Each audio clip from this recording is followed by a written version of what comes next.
evening, ladies and gentlemen. Stan Bharti here. Wanted to, for one more time, talk about a very close friend of mine, Larry King, who, as you know, passed away a couple of days ago. In fact, it's ironic. I was on a plane flying from Los Angeles to Miami. I land in the morning on Saturday morning, and I find out that he had passed away. This is the previous Saturday, I think January 23rd, and it was a shock to me. I had spoken to him some time before. He seemed well, and there's so many tributes to Larry. He was a great man. Everyone knows him as the Mr. CNN, the 9 o'clock news, but I knew him as a friend. And let me tell you some other thing. I'm the only person that knew him as a friend who was much younger than all his buddies. His buddies were all 70, 80-year-old people who came from Brooklyn 20, 30, 40, 50 years ago.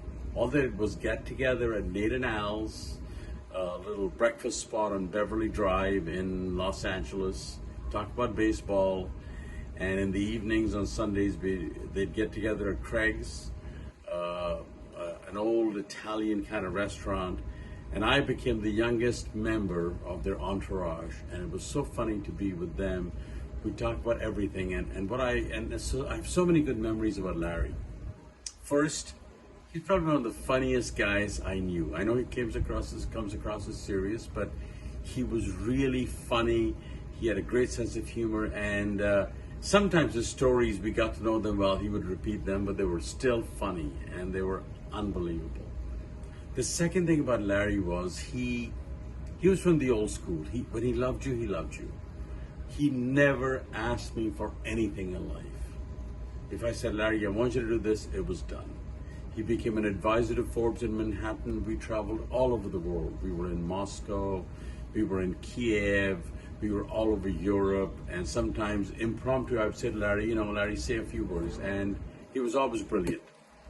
And the most amazing thing about him was when he did his interviews, he could do them so quickly without any preparation at all.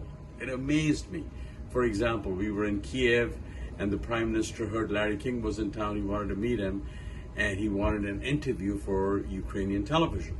So Larry goes on there, and I'm really worried because the Prime Minister doesn't speak any English, and Larry has to do this interview through a translator. Well, Larry had no preparation, shows up there, does a brilliant job. We're all impressed. And finally, some quirks about Larry. He was always on time, and his charming wife was always late.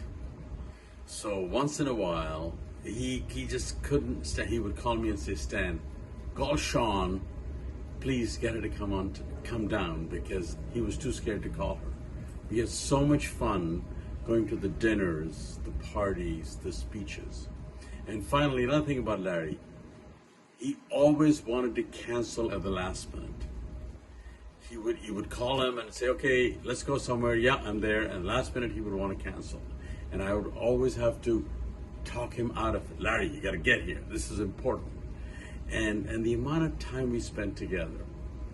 And let me tell you a very stupid story about it all. Larry had two very close friends, Sid and Ash. I loved them both too. And we would always go to Larry's house. And Larry did not like it when we would drink beer or wine or vodka. He was not a big drinker. So we would hide a bottle of vodka in Larry's bathroom, and we would drink sparkling water and go to the bathroom and put vodka in our sparkling water. It was so funny. And of course he knew, but he never said a word. He was a great man, Larry. All I can say is I've known you 20 years. I miss you. You were one of the best influences in my life, and I hope to see you in the future soon, my friend. Thank you.